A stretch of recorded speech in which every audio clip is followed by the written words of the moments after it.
Welcome to High Growth Matters, an open comp podcast for influential players in the pre-IPO ecosystem. This show shares insider knowledge about building a badass business, and the expert conversation you're about to hear will cover everything you need to know about hiring and retention, fundraising, leadership, diversity, and more. Let's get to it.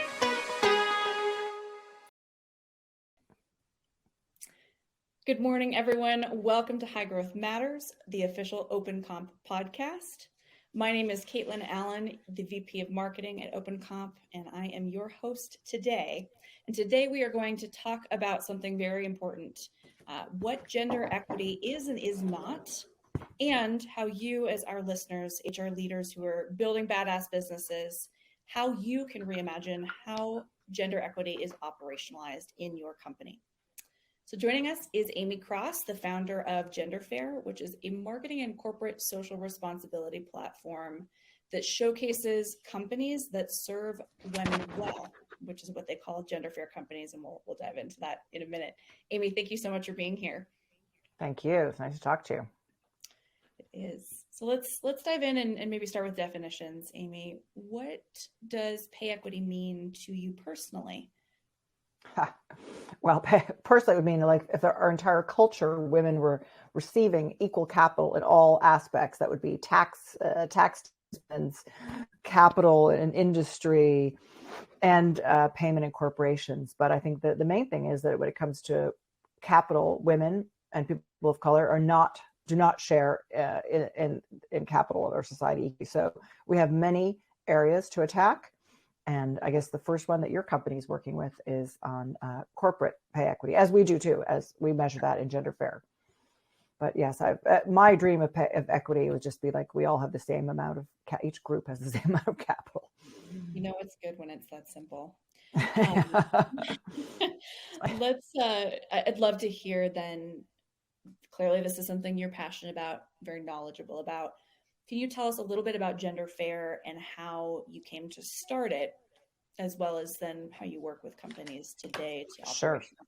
Actually, I'll get the whole genesis, but part of the genesis comes back to capital and political capital. Like I realize that women don't have equal rights in this country because women don't have equal representation in Congress. And that doesn't exist because women, I did some research in 2008, were outside the funding mechanisms of Congress, like not being supported by industry. So that showed me that was really key is that women aren't getting enough money to put women in the legislature. So that's why I decided to work in corporate America, measuring corporate America. So what Gender Fair is sort of a measurement system to measure how companies serve women. And it was inspired by the Human Rights Campaign has something called a Guide to Corporate Equality. They launched 15 years ago, and they measure companies on LGBTQ policies, and they've changed policies in 1,500 companies over this time. 700 companies now get a perfect score. It's a very common thing you'll see on company websites. So my reasoning is, why can't women do the same? We're a very large market share. We should be able to, I would imagine the women could convince corporations, if they want us women to work for them or buy from them, that they might want to do better. So anyway, Gender Fair is a measurement system. It was inspired by the UN's Women Empowerment Principles. I don't know. Have you heard of those, Caitlin? I have. They track leadership and family-friendly policies, right? Yeah, and 8 different categories. But, they should be everywhere because the UN said here, everyone knows the SDGs, right? It's very common.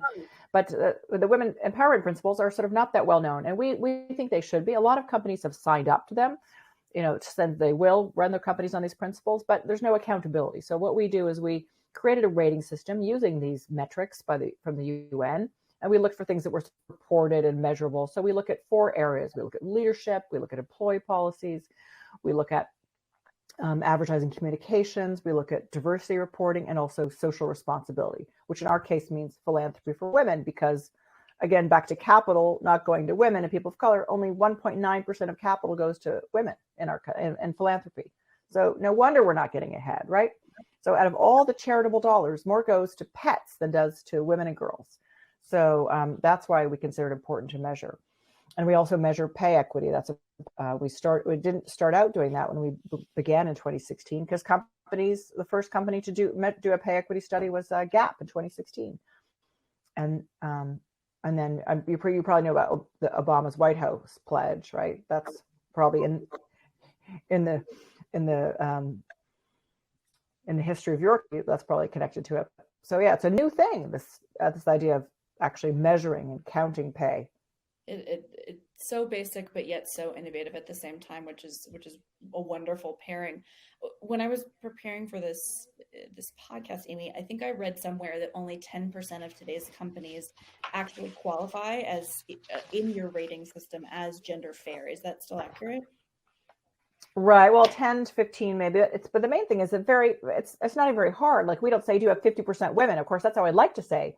I would like the measurement to be asked, are you just a little bit above the Fortune 500 average in the leadership of women in your company? And still companies don't do very well. And where we don't see the needle moving, which is related to what Open Comp does, we don't see the needle moving on named executive officers or the C-suite, those 5 top executives that have to be listed in the SEC.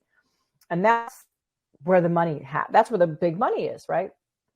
Those salaries where they get bonuses, back to what Open Comp does, and equity shares. So, since we've been tracking the data in 5 years, the board number has moved up a lot. Parental leave has moved up. A lot of companies pay equity studies, but the named executive office number is around 14%. That's pretty pathetic. And interestingly, back to equal pay, Caitlin, because our researchers look at the proxies and they check to see, how many women are listed as the named executive officers. It's very common that if there is a woman in the small percentage of companies that even have any, she's often paid second to least. Because it would just look so bad to have 5 people named in the SEC, and then the woman, she's paid least, so it's often second to least, and it's like a joke. But so I would like more companies to. That's where I see people not really getting better. We know that, and that's why the needle isn't moving. Yeah, that makes a lot of sense. You've given some examples already, Amy. So not to make you repeat yourself, but I would love to dive into. I think you said it was the four categories that you track at Gender Fair: leadership, employee friendly policies, advertising, and diversity reporting and philanthropy, and talk specifically about what companies often do wrong as it relates to gender equity in those categories before they get rated by Gender Fair. Right. Well, that's I'll repeat myself. But leadership, we know the pipeline, just shrinks at the top, or the tower goes to it's a tippy top, but that's pyramid. Only women, not that many women succeed at the top. So that's what's bad in leadership. And a lot of companies do like leadership programming, but I don't think it's very effective because like 90% of companies now have ERGs. So I don't think this idea that we have to train women. I've never worked in corporate America. I'm just a journalist. I worked in publishing houses, and they've been fine to me. But I would question the fact that we have to train women to do leadership. I don't think that is who we need to train. I think we have to reformulate systems and train the people who aren't sharing leadership with them. I've rarely heard of men, like massive men's leadership programming in companies. That just doesn't happen. And the other place where they need to improve is, of course, parental leave, because we know that 20% of private companies offer parental leave, and it's very difficult. I mean, a lot of people should say the taxpayer should support this, because that's a benefit to any culture to have workers and to have children. So, it's a known thing that our country is one of the few that doesn't pay.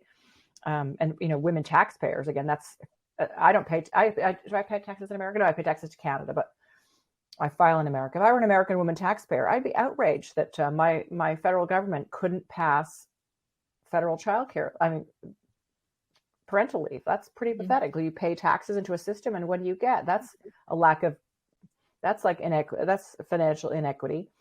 And diversity reporting. A lot of much more companies are now reporting on their employee diversity, which is great, more than when we first started. And I would say not a lot of them are tracking supplier numbers. They might say they do diversity reporting, but you have to really work hard to change the way who you're going to hire. And we're going to make sure we send a lot of money to the Black community or Hispanic community or the veteran community. So I would like to see more companies really counting that, making goals, and saying how they're going to move money, and not just and professional services too, into those other communities. And that's also a way for them to recruit into different communities. Mm-hmm. And advertising has changed. As when we first started, we could tell how a company was in women's leadership by how their iconography, like companies that had no women's leadership, it's just they express themselves differently in communications. Now most people have caught up, and it's women and the people of color in every ad, but you won't see them in leading the company, but you'll see them in all the ads. And in philanthropy, a lot of people might disagree with us that we believe that companies should do well on our index, should do something in the community of women and girls, as the UN has stated in their principles. But so I would like more companies to add that, more transparent about how much money they do spend, because not all of them do. That's one of the metrics we ask. We say, is there any philanthropy for women? Is it national or international and ongoing? And do you report how much? Because if it's just like $10,000, that's not really meaningful, right? You can't do a lot of change with that. Like I think Walmart once reported they gave $100 million to the community of women. That's pretty significant. That's great. Google also has a very big number, but compared to what the companies do, that's not huge. So those are some of the big mistakes that we see. And I think pay is, of course, you probably know the number, but I do, around 14 to 20% of companies report on their pay gap. And they usually say, oh, there wasn't any, because they do this, they don't do the median pay gap. I don't know if that your company helps them measure the median pay gap, I imagine. Yes, we provide the minimum, then the median, and the maximum of companies of their industry and size, and then it is up to the company to decide the band at which they'd like to pay. Well, I mean, because what I mean median, I mean like the way the British do it, like count all the salaries of women paid by this company, all the salaries of men. Oh, pardon me. That's what sometimes people call that median. Does your technology do that?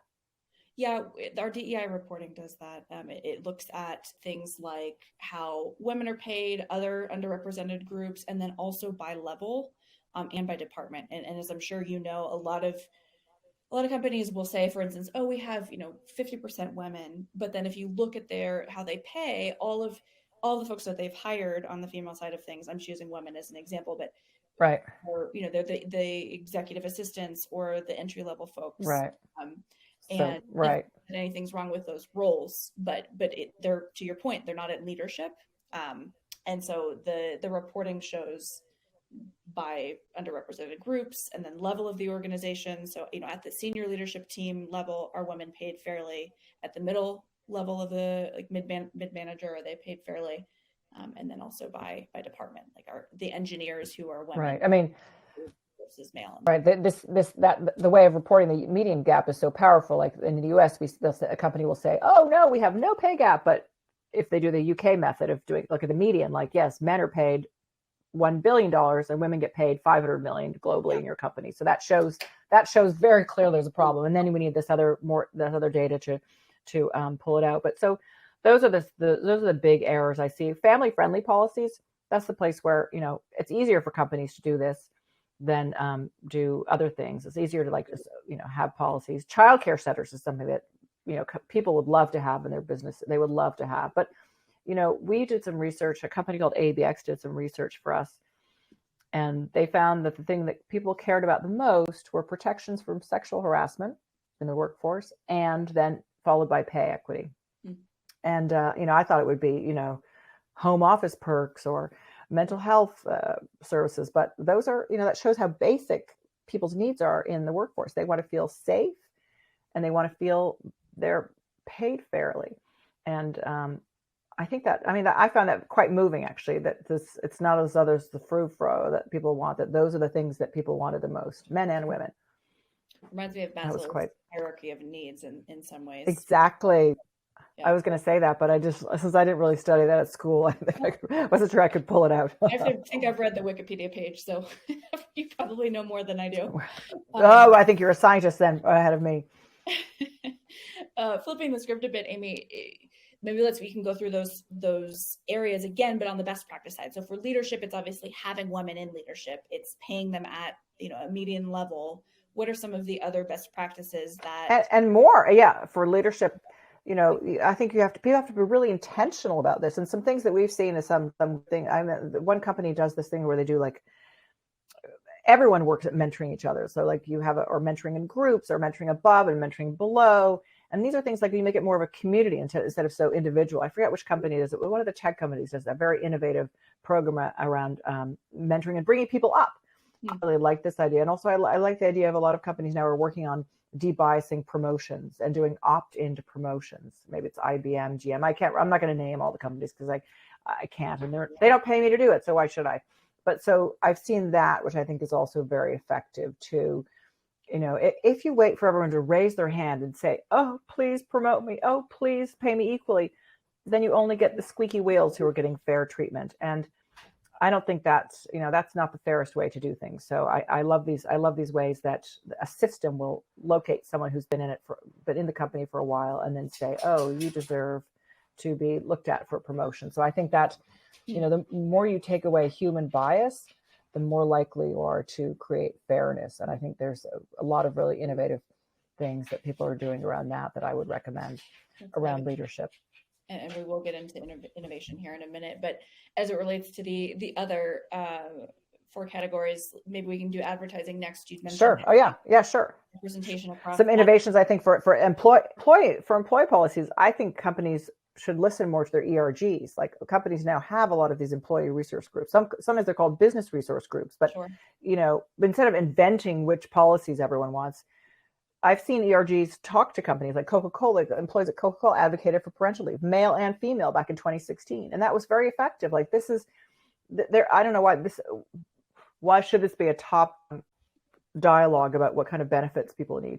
I think I really like it when employees take part in that, and the innovations around, I think sexual harassment policies are very important. Now, there's been some federal legislation that Gretchen Carlson helped pass. So now that there's you can't force arbitration anymore around issues of sexual harassment, but it's not retroactive. So that's an important thing. And Lift Our Voices has some great suggestions about removing non-disclosure agreements, removing forced arbitration. I think companies need to look at that. They have some great things like ombuds services that work for to report harassment issues that aren't just HR, which a lot of people don't trust. And what else around employee issues? Of course, pay. That's a key one. We put pay equity in employee policies. And around advertising, I think the other thing that companies can do, which we saw this a few years ago, HP and I think it was at HP and Facebook, they started asking their advertising agencies to bring diverse teams to the table. So they weren't just getting white guys creating marketing images for white guys. And I would even go further and suggest that more companies hire agencies owned by people of color and women, because that's another way to again move capital, creating more pay equity and generally towards women and people of color in their agencies. So they're getting really representative communication. And I think when HP asked for diverse teams in their advertising, they did a study later that showed that their ROI was better. Like they had more sales even just by putting a better creative team on their advertising. That's wonderful. I love it. And do you want more innovations? Yes. Let's see. Do we talk about all 5? We did leadership, employee friendly. No, not yet. So yeah, I like the way you're keeping them in your head. We call them leads. We try to remember them to say them leads. And diversity reporting, of course, more the innovation diversity reporting now is companies sharing their EEO1 data, which probably everyone here probably knows what that is. That's something all companies except educational institutions have to report to the government. And I think this is a very positive trend because it's intersectional. But companies report their own diversity. It's just like we have this many women, we have this many people of color, but they don't look at the levels. We don't have this many, women in management, this many people of color in technical roles. So that's what's great about the EON data. And when a company does that, like we just started working with Zoetis on our coalition for gender fair procurement, and Zoetis releases it, and I'm like, yay, this is so great. This is exactly what we need to see, and you can see where you need to work. And I already talked about I would like more companies to work harder at supplier diversity and really make an effort and report to their constituents.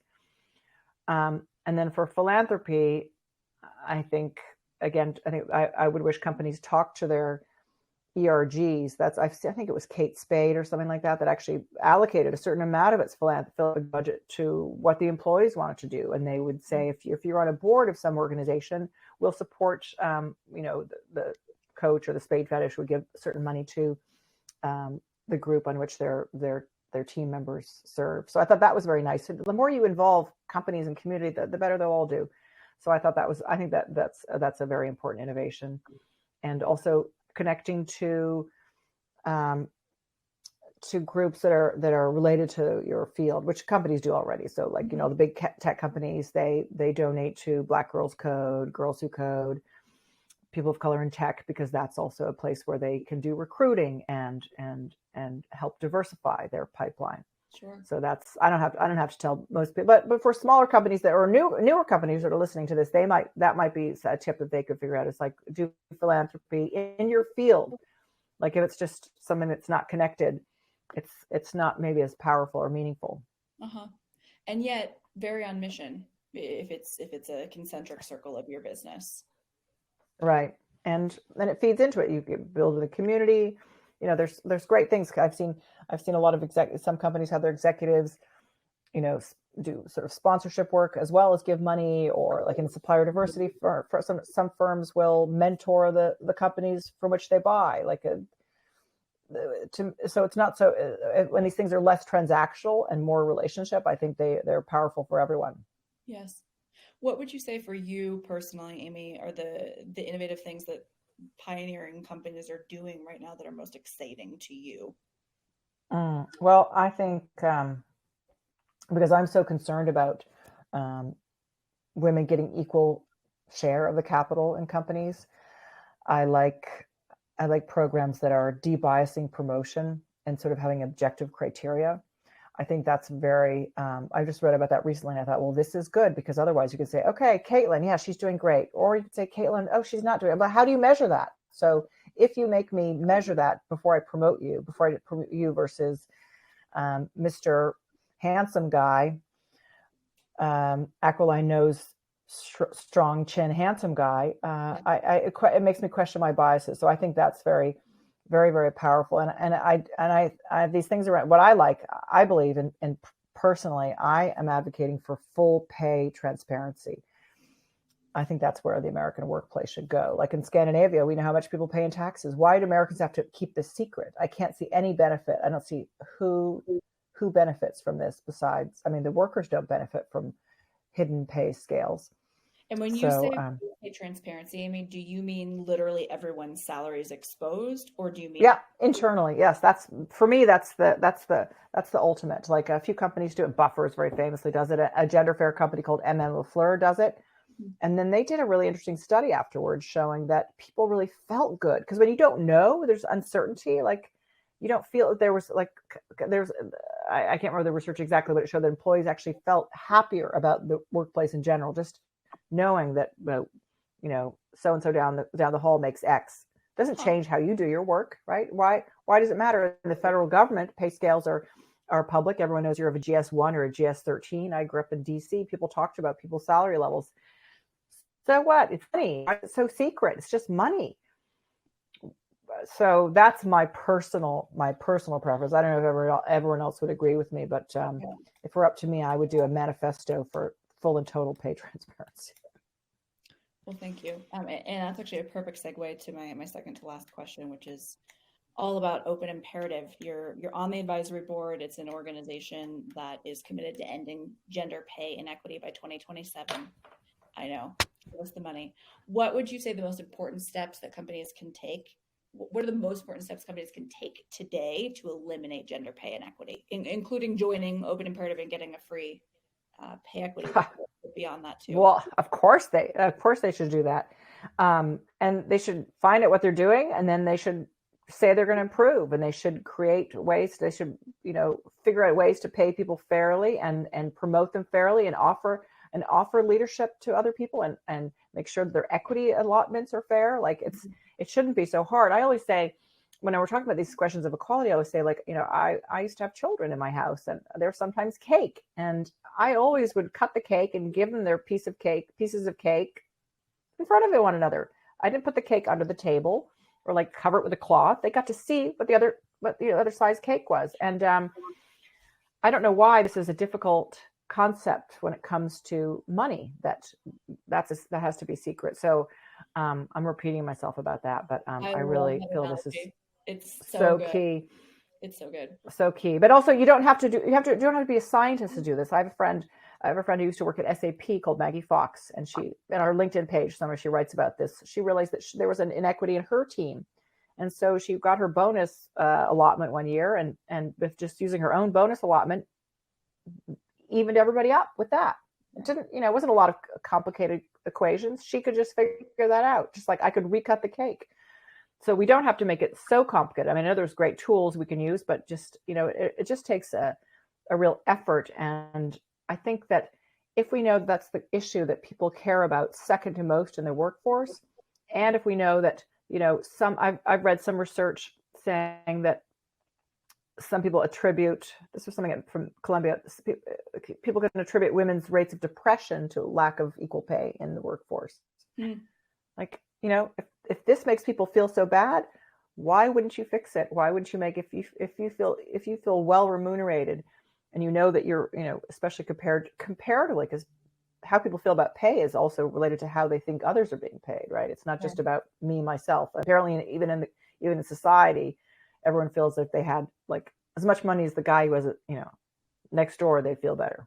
Yeah. Anyway, Well, it's a bit of a ramble. From, I think it was PricewaterhouseCoopers, but it was correlating companies that have pay transparency and pay equity with higher retention rates, higher share of market, in addition, which are very real business outcomes that are needed. So I totally agree. And I could totally understand. I could totally see that. Like, you're going to work hard. If you feel fairly treated, you're going to work harder. You're going to work. My husband used to have a company, and he was in trouble at one point, and when he took it over, he sold shares to his employees, and it did so well. It was one of the highest performing companies in its sector. And I would maintain, because people felt really fairly paid, like there was employee ownership is the best way. So the more people own a piece of that cake that they make, I think the better they'll do. But yeah, I'm not surprised that they would work harder and they would feel better and feel happier if they knew if they were assured they were getting paid. And I hope that Americans move more to the median pay gap, which shows the lack of equity clearer, because most companies that do report their pay systems, they say, oh, we did a pay gap study and we showed it was like apples to apples were, and oranges to oranges, they were fairly paid. But we know that there's only a few caramel coated apples, and most of them are just little Macintoshes, and you can't really compare them. Yeah. So and I think for me personally, that's one of the reasons why I get so inspired when new pay transparency legislation passes, because when salary bands are required in job postings, for instance, that means that companies have to think through what's my median, my minimum, and my maximum, right? And then you have to report on it to employees on how you're performing against your bands. So by no means is it the end all solution, but New York City, California on January 1st, Washington on January 1st. That's great. That hopefully will lead the charge. And what's really astonishing is like the Equal Pay Act, isn't that from 1963? And so if that's already in law, to me, it's astonishing that we still have to fight to have something that's in law, right? Yes. Like, that is pretty. And here's another innovation I thought of that I really like around pay is that I think this is Eli Lilly. There's one company that does it. They don't allow negotiation around pay bands because, again, they know it's just the squeaky wheels who are going to get paid, and whereas the other ones who might be equally good workers don't. So back to your point of having transparent bands and having to stay within your band, I thought that was a quite reasonable change. I do wonder how much that is the future, where the future of salary negotiations is none at all because there is a band. Right. And the same thing in the federal system. It's GS, and it's all based on how much you do, and you can't really fight about it. And you can't just be, say, I'm great. So how do they make you feel fairly compensated at Open Comp? Me personally, the company. What I'm sure in your company, they must do things to make you all feel Oh Good. yes, very effective at that. We'd luckily drink our champagne in that respect. It started. It starts with the first touch in the employee life cycle, where our salary bands are and our comp philosophy, as well as where we get our data from, are all listed in the job postings. And I think that's an important next Cool. step, right? Like, where is your data from? What's your comp philosophy, and how is that applied to the band? Um, and I do know how much everyone else on the executive team makes. We talk about pay equity report results on a quarterly basis, and Open Imperative, for instance, is an organization that's associated with Open Comp because we were part of founding it, and so I know that that's also something that's really near and dear to most people's hearts who work here because of the mission orientation of the business. So I'm sure I just butchered it, and my HR leader would give you many other. No, that was good. I like the way first touch you showed. That's what the company does. And have you seen something yourself in the companies that you work with around Open Imperative, like have you seen some things that people didn't understand they were doing that was wrong, and they went, oh wow, we could do X? Have you seen some practices change that way? Yeah, I mean, I think it's pretty. They're all basics, but they're important basics. So, for instance, realizing that you need to compare, you need to be on top of where you source your compensation data from, right? A lot of companies really like, oh, we're actually comparing our company, which is, let's say a Series B company, to a public one, and so that gets tweaked. There's a lot of insights that come from looking at pay equity by department and by level of seniority. And there's a lot of ahas there with the pay equity reports that we give folks. I would say those are the two biggest ahas that I've seen. And then, in the annual focal reviews or merit cycles, that's a best practice to look quarterly, in an ideal world, or annually in a kind of standard practice one, and then make adjustments. And so having companies begin to do that on a consistent basis and then budget for adjustments, it's so basic, but if you think ahead about it and expect that you're going to find inequities, we all have them, and then writing for them, that's a really important practice. And then the last one that's coming to mind, Amy, is especially in the world where we work related to startups that raise new funding rounds, when there are important company milestones like that, when you get a new funding cycle or when there's M&A that happens, you have to look at your company and re-level, right? Like, are you paying fairly versus market? So that's more an equity related to the marketplace, not necessarily within your company, but it's an important moment that I think a lot of companies overlook. And that's where, if you have if you have an employee, say, that was employee number 5, and you now have 1,000 employees, those folks often get left behind in the promotions and the adjustments from a cash basis. So if you make sure that you have that practice that gets implemented during company milestones, that's a great way to avoid it. I'm gonna hope that the newer companies will be better than the old companies. Like we saw it in advertising. We saw how in our big legacy companies had very sexist, kind of misogynist advertising when we first started in 2016, whereas new tech companies that were run by younger people didn't. They were more realistic and forward-looking. Yeah. And so I'm going to hope that people of your generation or below starting companies will sort of have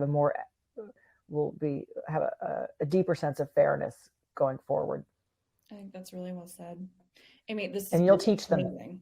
And I could keep going, but yes, of course, for your calendar, maybe we can conclude with one question we ask all of our guests, which is, among the host of amazing nuggets of wisdom you've dropped today, what's the one thing you want our audience to remember and to take action on after listening to this episode?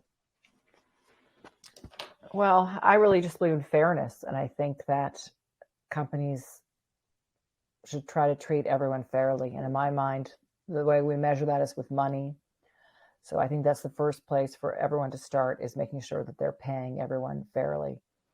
And that would be I don't know if that's enough. I don't know if that's enough wisdom, but that's what I would say. That's the key thing that people, if people care about that, companies should care about it too. I agree. It influences everything we do on a daily basis. So I'm very there with you. Everyone, thank you for tuning in today. And Amy, thank you so much for your time. You can find out how to connect with Amy and Gender Fair in the show notes, as well as how to join Open Imperative and to get that free pay equity report that we've referenced. So hope you all have a good day. And Amy, again, thank you.